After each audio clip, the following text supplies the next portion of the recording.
नमस्कार बच्चों, एक बार फिर से आप सभी का स्वागत है अपनी YouTube की MCQ की क्लास के अंदर। तो जैसा कि आप सभी को पता है, अपन एटॉमिक स्ट्रक्चर कंप्लीट कर चुके थे और किसी कारणवश मैं कल MCQ की क्लास नहीं ले पाया था। तो ये फाइनल MCQ की क्लास अपनी एटॉमिक स्ट्रक्चर की, जिसके अंदर मैंने सारे प्रीवियस ईयर्स के क्वेश्चन डाले हैं जितने भी आने लायक हैं आपकी प्रयोगशाला साइक के अंदर। तो क्लास ही बड़ी महत्वपूर्ण होने वाली है, तो जल्दी से आप शेयर कर दो वीडियो को। और चलिए शुरू करते हैं अपन पहले क्वेश्चन से। अपना पहला क्वेश्चन है, दिए गए क्वांटम संख्या के समूह में वह समूह है जो सही नहीं है। अपने को वो क्वांटम संख्या का सेट चुनना है जो संभव नहीं हो सकता।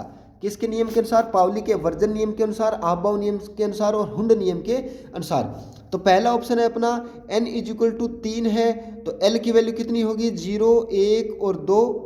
ठीक है, एल की वैल्यू 2 ही दे रखी है, इसमें हो सकती है, कोई दिक्कत वाली बात नहीं है। एम की वैल्यू -3 हो सकती है क्या? पहले ऑप्शन में बिल्कुल नहीं हो सकती, क्योंकि एल की वैल्यू के ऊपर निर्भर करती है एम की वैल्यू, है ना। तो क्लास के अंदर करवा रखा है, तो इसका सही ऑप्शन कौन सा हो जाएगा? ऑप्शन संख्या ए।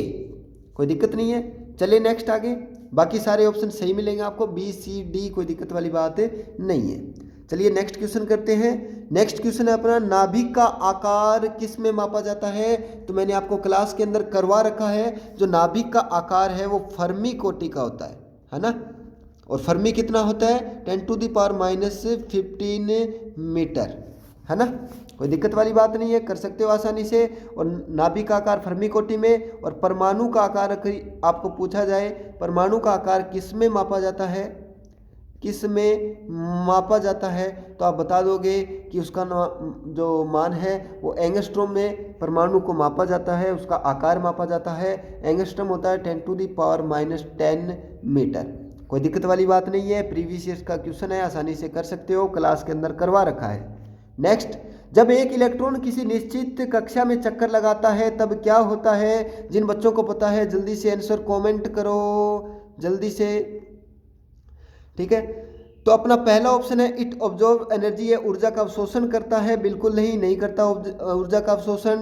Electron it gain kinetic energy ग्रहण करता है। बिल्कुल नहीं करता। एमिट रेडिएशन, कुछ रेडिएशन का उत्सर्जन करता है। नहीं। इट्स एनर्जी रिमेन्स कांस्टेंट, बिल्कुल सही बात है। किसी नाभिक के चारों ओर जब कोई परमाणु चक्कर लगा रहा है तो क्या होगा कि जो इलेक्ट्रॉन होगा उसकी जो ऊर्जा है वो स्थायी रहती है, कांस्टेंट रहती है, नियत रहती है, बदलाव नहीं होता। मैंने आपको क्लास के अंदर करवा रखा है। कब करवाया था? मैंने जब आपको रदरफोर्ड मॉडल कर पढ़ाया था तब उसके अंदर बताया था कि रदरफोर्ड ने एक नियम दिया था कि नाभिक के चारों ओर इलेक्ट्रॉन चक्कर लगाता है, लेकिन मैक्सवेल ने इसकी बात काटते हुए बोला कि यदि विद्युत क्षेत्र के अंदर कोई आवेशित पार्टिकल यदि घूमेगा तो ऊर्जा का क्या करेगा? ह्रास करेगा, ऊर्जा को खोएगा, ऊर्जा की कमी करेगा।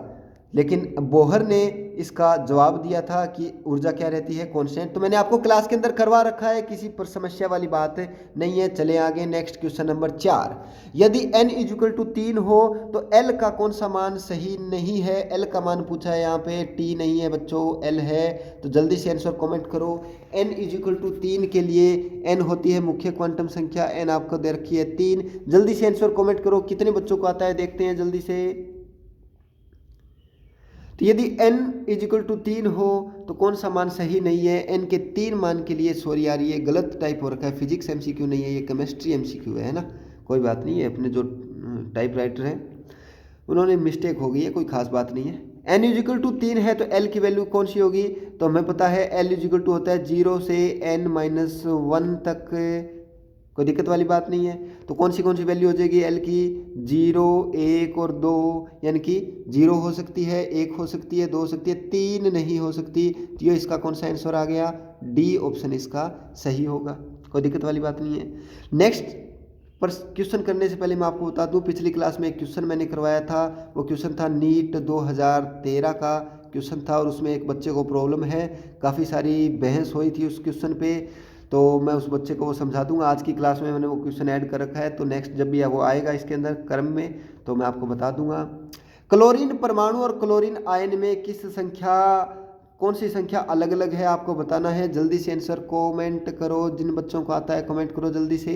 क्लोरीन परमाणु और क्लोराइड आयन में कौन सी संख्या अलग अलग है? तो प्रोटॉन को तो हम हिला ही नहीं सकते, न्यूट्रॉन को भी नहीं ला सकते, क्यों? क्योंकि ये दोनों किस में होते हैं? नाभिक में पाए जाते हैं। रही बात किसकी? इलेक्ट्रॉन की। हाँ, इलेक्ट्रॉन का बदलाव संभव है, तो इसका आंसर कौन सा आ गया? इसका आंसर आ गया सी। ठीक है, इलेक्ट्रॉन कम और ज़्यादा हो सकते हैं। क्लोराइड आयन का मतलब क्या है? एक इलेक्ट्रॉन इसके पास एक्स्ट्रा है। क्लोराइड आयन का क्या मतलब है? एक इलेक्ट्रॉन इसके पास क्या है? एक्स्ट्रा है। ठीक है, next question, question number 6। Planck नियतांक का मान, प्रकाश का मान दे रखा है, तो प्रकाश की क्वांटम आवृत्ति n में है, तो अधिकतम तरंग दैर्ध्य क्या होगी? बिल्कुल निकाल सकते हो। आपको तरंग दैर्ध्य निकालने का फॉर्मूला बता रखा है मैंने आपको, mu is equal to c upon lambda होता है। प्रकाश का वेग आपको दे रखा है, लैम्बडा आपको दे रखी है, तो आपको क्या आवृत्ति आपको दे रखी है, तो आप लैम्बडा निकाल सकते हो, कोई दिक्कत वाली बात नहीं है। वैसे ये क्वेश्चन है ना, दोहरा दिया अपन ने, रिपीट कर दिया। ये पिछले जो एमसीक्यूज़ की क्लास हुई थी इसके अंदर मैंने आपको करवा रखा है, तो आसानी से इस क्वेश्चन को आप कर सकते हो, किसी समस्या वाली बात नहीं है। चलें आगे क्वेश्चन नंबर 7 की ओर। क्वेश्चन नंबर 7 क्या कहता है? n इज इक्वल टू 3 ऊर्जा स्तर में संभव कक्षकों की संख्या क्या है? n इज इक्वल टू 3 संभव ऊर्जा स्तर में कक्षकों की संख्या क्या होगी? n इज इक्वल टू 3, तो n हमें क्या बताती है? मुख्य क्वांटम संख्या बताती है। क्या? मुख्य क्वांटम संख्या ये हमें बताती है। ठीक है, n इक्वल टू 3 हमें क्या बताती है? मुख्य क्वांटम संख्या बताती है। और l हमें क्या बताती है? उपकोष के बारे में बताती है। द्विगंशी क्वांटम संख्या, मुख्य क्वांटम संख्या हमें क्या बताती है? कोष के बारे में बताती है। हमें किसके बारे में जानना है? उपकोष के बारे में। इसके बाद नेक्स्ट आती है m हमें किसके बारे में बताती है? कक्षकों के बारे में बताती है। तो हमें n का मान दे रखा है, n से हमें l प्राप्त करना है, l से हमें m प्राप्त करना है, उससे हमें कक्षक प्राप्त हो जाएंगे। तो n का मान 3 है, तो l का मान कितना आ जाएगा? 0, 1 और 2। 0 से संबंधित होता है s उपकोष, 1 से संबंधित होता है p उपकोष और 2 से संबंधित होता है d उपकोष। s के अंदर 1 कक्षक होता है, p उपकोष के अंदर 3 कक्षक होते हैं और d के अंदर 5 होते हैं। कैसे पता लगा सर? हमें पता है यार, p की स्ट्रक्चर यही तो होती है। कौन सी होती है p की स्ट्रक्चर? इस प्रकार से अपन p की स्ट्रक्चर लिखते हैं, 3 डब्बे बनाते हैं उसके अंदर, है ना। d के अंदर अपन कितने डब्बे बनाते हैं? इस प्रकार से 5 डब्बे बनाते हैं। s के अंदर 1, तो टोटल कितने कक्षक हो गए? 5 इसके, 3 इसके, 1 s का, टोटल हो गए 9। तो इसका आंसर कौन सा आ जाएगा? D option. ठीक, कर लोगे आसानी से, कोई दिक्कत वाली बात नहीं है। चलिए नेक्स्ट, चलो जी क्वेश्चन नंबर 8। क्वेश्चन नंबर 8 कहता है n इज इक्वल टू 5 है हमारे पास और m इज इक्वल टू 3 है, तो कौन सा कथन सत्य नहीं है? तो n इज इक्वल टू 5 है, कोई दिक्कत वाली बात नहीं है। तो l इज इक्वल टू 4 हो सकता है, पहले ऑप्शन में ये क्या है? l इज इक्वल टू 4 है, तो बिल्कुल सही है। n 5 के लिए n जो l है वो 4 हो सकता है, 0, 1, 2 और 3 और 4। ठीक है, l की वैल्यू n से 1 कम आती है, तो ए ऑप्शन सही है अपना, सत्य है। l का मान 3 भी हो सकता है, c भी सत्य है। ऑल करेक्ट नहीं, सारे सत्य तो नहीं है। l 0 हो सकता है, बिल्कुल सही है। 0 हो सकता है, 1 हो सकता है, 2 हो सकता है, 3 हो सकता है, बिल्कुल सही है यार। अच्छा, इसने ऑप्शन चेंज कर दिया, बिल्कुल अपना ये सारे सत्य हैं, ऑल करेक्ट। तो इसका ऑप्शन कौन सा आ जाएगा? उत्तर कौन सा आ जाएगा? डी इसका उत्तर आ जाएगा। ठीक है, चलें आगे। चलो जी question number 9। 1s2, 2s2, 2p3, 3s2 किसका इलेक्ट्रॉनिक विन्यास है? अपने को एक इलेक्ट्रॉनिक विन्यास का परफॉर्मा दे रखा है, इलेक्ट्रॉनिक कॉन्फ़िगरेशन दे रखा है, हमें बताना है कि ये किसका विन्यास है। तो देखो, जो बच्चे ये कर सकते हैं इसका जवाब कमेंट करो जल्दी से। जो बच्चे कर सकते हैं जल्दी से इसका आंसर कमेंट करो। चलो जी करके देखते हैं। मैग्नीशियम एल्यूमिनियम -3 नियोन निकाल के देख लेना, मैं डायरेक्ट आपको आंसर बता रहा हूँ। आंसर है अपना मैग्नीशियम +1। देखो मैग्नीशियम 12 नंबर पे आता है। इलेक्ट्रॉनिक विन्यास यदि आप लिखोगे तो 1s2, 2s2, 2p6, 3s2 लिखोगे, लेकिन +1 है तो एक 3s1 आ जाएगा, यानी कि यहाँ से एक इलेक्ट्रॉन क्या हो जाएगा? माइनस हो जाएगा। तो अपन इलेक्ट्रॉनिक विन्यास क्या लिखेंगे इसका? 1s2, 2s2, 2p6 और 3s1। अरे इसने क्वेश्चन ही गलत लिख रखा है यार। चलो छोड़ दो इस क्वेश्चन को, क्वेश्चन ही गलत टाइप कर रखा है इसने, ये क्वेश्चन ही गलत है। ऐसा नहीं है, इलेक्ट्रॉनिक विन्यास यहाँ पर इसने चेंज कर रखा है। ये होना चाहिए था 2p5 और 3s1, इस प्रकार से होना चाहिए था ये, है ना। गलत कर दिया इसने, और यहाँ पे मैग्नीशियम +2 आना चाहिए था। खैर कोई बात नहीं, काट दो इस क्वेश्चन को, बाद में देखेंगे कभी। अगला क्वेश्चन है अपना, कक्षक की आवर्ती के बारे में कौन सी क्वांटम संख्या बताती है? कक्षक की आवर्ती के बारे में, आवर्ती नहीं है रे, ये यार क्या कर रखा है इसने, सारा झोल झमेला कर रखा है। आवर्ती नहीं है, आकृति है। क्या? आकृति। सवाल है कक्षक की आकृति के बारे में कौन सी क्वांटम संख्या बताती है? तो देखो 4 क्वांटम संख्या पढ़ते हैं अपन, n मुख्य क्वांटम संख्या, m द्विगंशी चुंबकीय क्वांटम संख्या, l कौन सी? द्विगंशी क्वांटम संख्या। n हमें किसके बारे में बताती है? कोष के बारे में। m कक्षक के बारे में, और l क्या बताती है हमें? उपकोष के बारे में। हमें कौन सी बतानी है? आकृति। आकृति किस पे निर्भर होती है? कक्षक की आवर्ती किस पे निर्भर होती है? कक्षक की आकृति किस पे निर्भर करती है भाई? उपकोष पे निर्भर करती है। एस उपकोष की गोलाकार आकृति, पी की डंबलाकार, डी की द्विडंबलाकार मैंने आपको करवा रखा है। तो अगर आपको कक्षक की आकृति बतानी है तो कौन सा उत्तर आ जाएगा? एल। द्विगंशी क्वांटम संख्या हमें बता देगी। ये द्विगंशी जो क्वांटम संख्या है ये हमें आकृति के बारे में बता देगी। किस प्रकार से बताएगी कि L = 0 के लिए कौन सा उपकोष संबंधित होता है? S, और S की आकृति कौन सी होती है? गोलाकार। ठीक इसी प्रकार L = 1 के लिए अपन देखें तो उसके लिए उपकोष कौन सा संबंधित होता है? P, और P की आकृति होती है डंबलाकार। तो इस प्रकार से हमें द्विगंशी क्वांटम जो संख्या है वो हमें बता देगी कि कौन से कक्षक की आकृति कौन सी है। ठीक है, चलें आगे। जो ये चुंबकीय क्वांटम संख्या है ना, ये कक्षकों का नाम बताती है ना। क्या बताती है? कक्षकों का नाम और कक्षकों की संख्या। आकृति हमें द्विगंशी क्वांटम संख्या ही बताएगी। चलें आगे, नेक्स्ट क्वेश्चन नंबर 11 है, वह आयन जो CO के या कार्बन मोनोऑक्साइड के सम इलेक्ट्रॉनिक है। वह आयन बताना है आपको जो कार्बन मोनोऑक्साइड के सम इलेक्ट्रॉनिक है। तो देखो कार्बन मोनोऑक्साइड में कितने इलेक्ट्रॉन है? 6 तो कार्बन के, और 8 किसके? ऑक्सीजन के। तो टोटल हो गए 14 इलेक्ट्रॉन। अब आपको वो ऑप्शन ढूंढना है जो 14 इलेक्ट्रॉन हो जिसके अंदर। तो जल्दी से आंसर कमेंट करो जो बच्चे कर सकते हैं। तो हो गया अपना, ये पहला ऑप्शन तो नहीं होगा क्योंकि इसके अंदर तो 13 ही है। दूसरा ऑप्शन हो जाएगा क्या? कार्बन का 6 और ये 7 और 1। बिल्कुल दूसरा ऑप्शन सही है, 14 इसके अंदर इलेक्ट्रॉन है। तो इसका आंसर कौन सा आ जाएगा? आंसर आ जाएगा बी। कोई दिक्कत नहीं है। नेक्स्ट चलें अपन। चलो जी, क्वेश्चन नंबर 12, मुख्य क्वांटम संख्या n द्वारा एक ऊर्जा स्तर में कुल कक्षकों की संख्या कितनी होगी? तो मैंने कुछ इंपॉर्टेंट पॉइंट दिए थे आपको याद करने के लिए।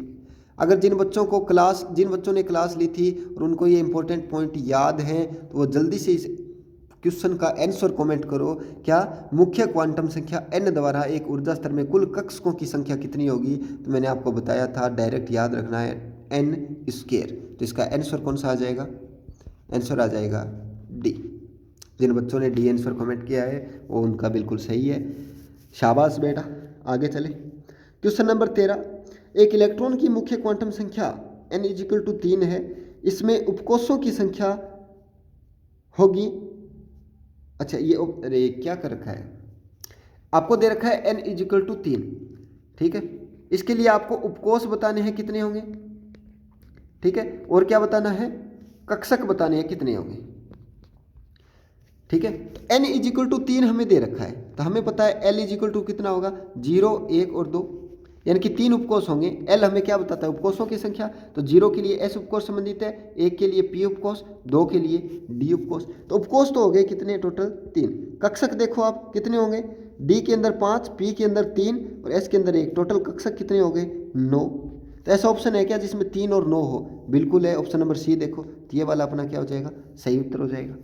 कोई दिक्कत वाली बात नहीं है, आसानी से कर सकते हो। चलें आगे, नेक्स्ट क्वेश्चन करें। चलो जी, नेक्स्ट क्वेश्चन है क्वेश्चन नंबर 14, निम्न में से कौन सी स्पीसी में न्यूट्रॉन नहीं है? निम्न में कौन सी स्पीसीज में न्यूट्रॉन नहीं है? तो देखो लिथियम लिखते हैं अपन, 3 लिथियम 7, तो इसके अंदर 4 न्यूट्रॉन है। न्यूट्रॉन ऊपर वाली संख्या में से नीचे वाली संख्या घटाकर निकालते हैं। कार्बन के अंदर कितने हैं? 6 C 12, इसके अंदर 6 न्यूट्रॉन है। ठीक है, 4 न्यूट्रॉन। इसके अंदर कितने हैं? 6 न्यूट्रॉन। ठीक है, ऑक्सीजन के अंदर देखो 8, ऑक्सीजन 16, तो इसके अंदर 8 न्यूट्रॉन है। कितने न्यूट्रॉन है? 8। लेकिन हाइड्रोजन को अगर देखोगे तो 1H1, यानी कि इसमें कितने हैं? 0 न्यूट्रॉन। हाइड्रोजन की वजह से तो अपन लिखते हैं कि जो ये होता है अपना न्यूट्रॉन, इसको सार्वत्रिक कण नहीं माना जाता। किसके कारण? हाइड्रोजन के कारण, क्योंकि हाइड्रोजन के अंदर क्या नहीं पाया जाता? न्यूट्रॉन नहीं पाया जाता। नेक्स्ट क्वेश्चन, क्वेश्चन नंबर 15, उदासीन अणु में कौन से कण समान होते हैं? बहुत ही सिंपल सा सवाल है और प्रीवियस ईयर्स का क्वेश्चन है। ये आज वाले सारे क्वेश्चन प्रीवियस ईयर्स वाले हैं। उदासीन अणु में कौन से कण समान होते हैं? जल्दी से आंसर कमेंट करो। तो भैया उदासीन होने के लिए, एक परमाणु उदासीन होने के लिए उसके अंदर जितने इलेक्ट्रॉन हो उतने प्रोटॉन होने चाहिए, क्योंकि इलेक्ट्रॉन पे ऋणात्मक आवेश होता है और प्रोटॉन पे धनात्मक आवेश होता है। तो एक परमाणु के उदासीन होने के लिए इलेक्ट्रॉन और प्रोटॉन की संख्या उसके अंदर क्या होनी चाहिए? हमेशा समान होनी चाहिए। तो इसका ऑप्शन कौन सा आ जाएगा? ऑप्शन नंबर सी इसका सही उत्तर आ जाएगा। ठीक है, कोई दिक्कत वाली बात नहीं है। नेक्स्ट करो, क्वेश्चन नंबर 16, एक परमाणु की संरचना के बारे में बताने के लिए क्वांटम थ्योरी सर्वप्रथम किसने दी थी? क्वांटम थ्योरी किसने दी थी? बोहर ने दी थी। किसने दी थी? बोहर ने दी थी। डायरेक्ट याद रखना आप। ठीक है, नेक्स्ट सवाल, सवाल नंबर 17, एक परमाणु के किसी एक इलेक्ट्रॉन के लिए क्वांटम संख्याओं का कौन सा समुच्चय या समूह संभव नहीं है? तो आपको मैंने ये सारी चीज़ें क्लास के अंदर करवा रखी है। देखो n इजिकल टू, पहला ऑप्शन देखो n इजिकल टू 1 है तो l इजिकल टू 0 हो सकता है, m इजिकल टू 0 भी हो सकता है, s इजिकल टू +½ हो सकता है। पहला ऑप्शन तो सही है। n, दूसरा ऑप्शन देखो n इजिकल टू 1 है तो l इजिकल टू 0 ही होगा। क्यों? क्योंकि n L की वैल्यू कैसे निकलती है? 0 से n-1 तक होती है। तो देखो दूसरे ऑप्शन में n 1 दे रखा है और L भी 1 दे रखा है, जो कि संभव नहीं है। तो इसका उत्तर कौन सा हो जाएगा? आंसर कौन सा हो जाएगा? इसका आंसर हो जाएगा बी। ठीक है, चलें आगे, कर सकते हो आसानी से। बढ़िया जी। क्वेश्चन नंबर 18, क्वेश्चन नंबर 18 हमें क्या कहता है? परमाणु संख्या 24 है किसी की। परमाणु संख्या 24 वाले तत्व का बाहरी इलेक्ट्रॉनिक विन्यास आपको बताना क्या होगा? तो इलेक्ट्रॉनिक विन्यास आपने 11th 12th और अपनी क्लास में भी अपने पढ़ रखा है। बड़ी सिंपल सा सवाल है, इसी प्रकार के सवाल आएंगे प्रयोगशाला सहायक में। तो 1s2 2s2 2p6 3s2 3p6 कितने हो गए टोटल? 18, 4s2 20 और 24 बढ़ने 3d4, ये हो गए 24। लेकिन क्या है यहाँ पे अर्धपूरित कक्षा क्या होंगे? ज़्यादा स्थायी होंगे। तो ये इलेक्ट्रॉन थोड़ा सा कॉन्फ़िगरेशन चेंज हो जाता है, 4s1 और 3d5 हो जाएगा यहाँ पे। ठीक है, तो 4s1 3d5 है क्या? बिल्कुल है यार, ऑप्शन नंबर ए के अंदर। तो ये अपना कौन सा हो गया? सही आंसर। तो आंसर कौन सा हो जाएगा अपना? A option. देखो एक कॉन्सेप्ट पढ़ते हैं अपन कि अर्धपूरित कक्षक और जो पूर्णपूरित कक्षक है वो ज़्यादा स्थायी होते हैं। तो देखो अगर ये कॉन्फ़िगरेशन होता ऊपर वाला, ये वाला, अगर ये वाला कॉन्फ़िगरेशन होता तो देखो S तो यहाँ पूर्णपूरित है लेकिन D ना अर्धपूरित है ना पूर्णपूरित है, तो ये स्थायी क्या हो गया? कम हो गया। ये स्थायी क्या हो गया? कम। लेकिन यहाँ देखो अगर इलेक्ट्रॉन S से एक इलेक्ट्रॉन D के अंदर शिफ्ट हो जाता है तो क्या होगा? S में अर्धपूरित हो गया और D भी अर्धपूरित हो गया। तो हमेशा याद रखो नॉर्मल कक्षकों की तुलना में अर्धपूरित और पूर्णपूरित क्या होंगे?